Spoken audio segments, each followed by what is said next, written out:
नमस्कार, भारत एक्सप्रेस देख रहे हैं आप। मैं हूं आपके साथ आकांक्षा त्रिपाठी। बिहार विधानसभा चुनाव नजदीक आते ही महागठबंधन ने अपनी तैयारियों में तेजी ला दी है। चुनावी रणनीति को धार देने के लिए गठबंधन को मजबूत करने के लिए लगातार बैठकें की जा रही हैं और इसी क्रम में 17 अप्रैल को गठबंधन की पहली अहम बैठक हुई थी और अब इसकी दूसरी अहम बैठक 24 अप्रैल को पटना में होने जा रही है।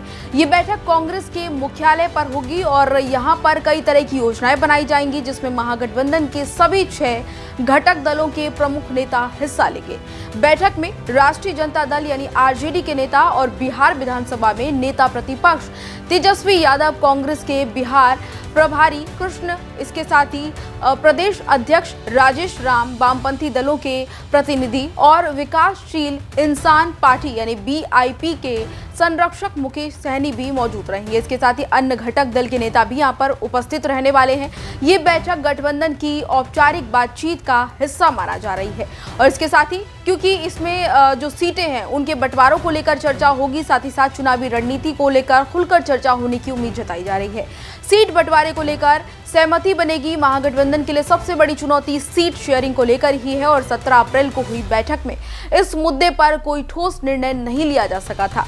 सभी दलों की अपनी अपनी अपेक्षाएं हैं और पहली बार के प्रदर्शन के आधार पर वे अपने लिए अधिक सीटों की मांग कर रहे हैं। पिछली बार कांग्रेस को गठबंधन के तहत 70 सीटों पर चुनाव लड़ने का मौका मिला था, लेकिन वह केवल 19 सीटों पर ही जीत दर्ज कर पाई थी।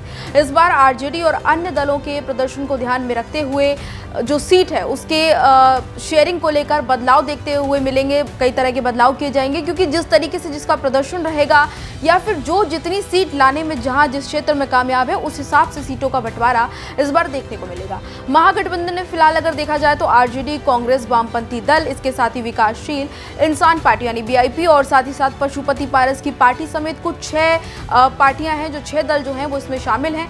हालांकि सीटों के बंटवारे और चुनावी क्षेत्रों के चयन को लेकर सभी दलों के बीच सामंजस्य जो है उसको बिठाने की कोशिश की जा रही है ताकि आराम से जो सीट शेयरिंग को लेकर तैयारी की जा रही है वो हो जाए शांतिपूर्ण तरीके से, कोई भी मनमुटाव ना बने। और 24 अप्रैल की जो बैठक है इसी दिशा में एक महत्वपूर्ण निर्णय के रूप में देखी जा रही है। सीएम फेज पर अभी तक सस्पेंस बना हुआ है। जहां गठबंधन की अगर रणनीति की बैठकों की बात करें तो लगातार वहां पर बैठकें चल रही हैं और ये कोशिश लगातार की जा रही है कि बेस्ट जो है वो पार्टी दे सके, गठबंधन दे सके। वहीं अब तक ये साफ नहीं हो पाया है कि महागठबंधन की ओर से मुख्यमंत्री पद का चेहरा कौन होने वाला है। इस सवाल पर अभी तक आधिकारिक तौर पर अगर देखा जाए ऑफिशियली कोई अनाउंसमेंट नहीं की गई है। तेजस्वी यादव जो है इस समय इस रेस में सबसे मजबूत दावेदार माने जा रहे हैं क्योंकि वो एक बड़े नेता हैं, बड़ा फेस हैं, लेकिन कांग्रेस सहित अन्य दल भी इस मुद्दे पर स्पष्ट राय अपनी नहीं रख रहे हैं। पिछले 15 दिनों से अगर देखा जाए तो लगातार इसको लेकर कयास लगाए जा रहे हैं कि कौन मुख्यमंत्री होने वाला है, किसके फेस पर मुहर लगेगी।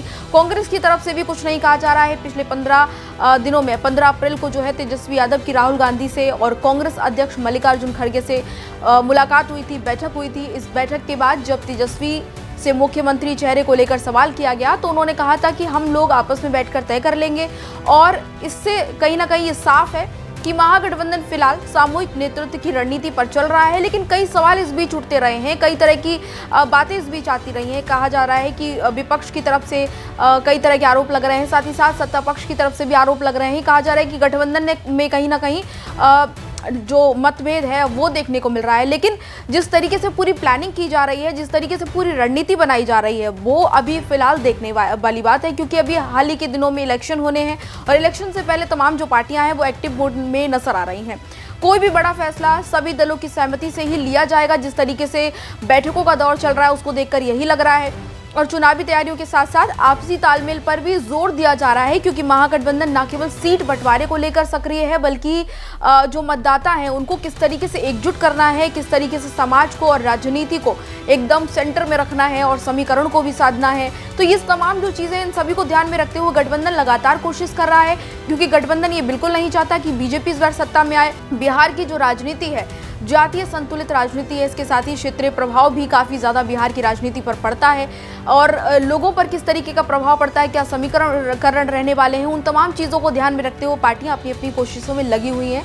लेकिन प्रत्येक दल अपने अपने वोट बैंक को साधने की कोशिश में लगा हुआ है। बैठक के बाद मुकेश सहनी की ओर से जो है मछली चावल की पारंपरिक पार्टी भी रखी जाएगी, जानकारी मिल रही है, जो कि न केवल एक सांस्कृतिक पहल है बल्कि राजनीतिक समीकरणों को साधने का एक जरिया भी मानी जा रही है।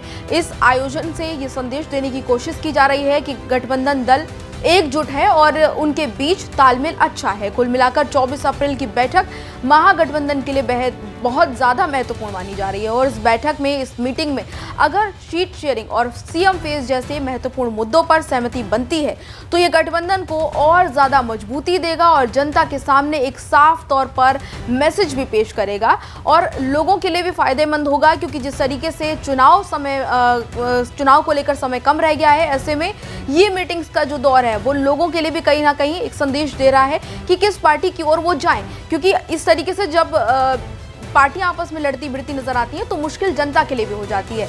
तो फिलहाल बैठकों का दौर जारी है। बिहार की राजनीति जो है वो हर बढ़ते दिन के साथ दिलचस्प मोड़ लेती हुई नजर आ रही है। आने वाले समय में क्या कुछ होने वाला है ये हम आपको बताते रहेंगे। फिलहाल इस खबर में इतना ही। इसी तरह की तमाम और जानकारियों के लिए देखते रहिए भारत एक्सप्रेस। नमस्कार।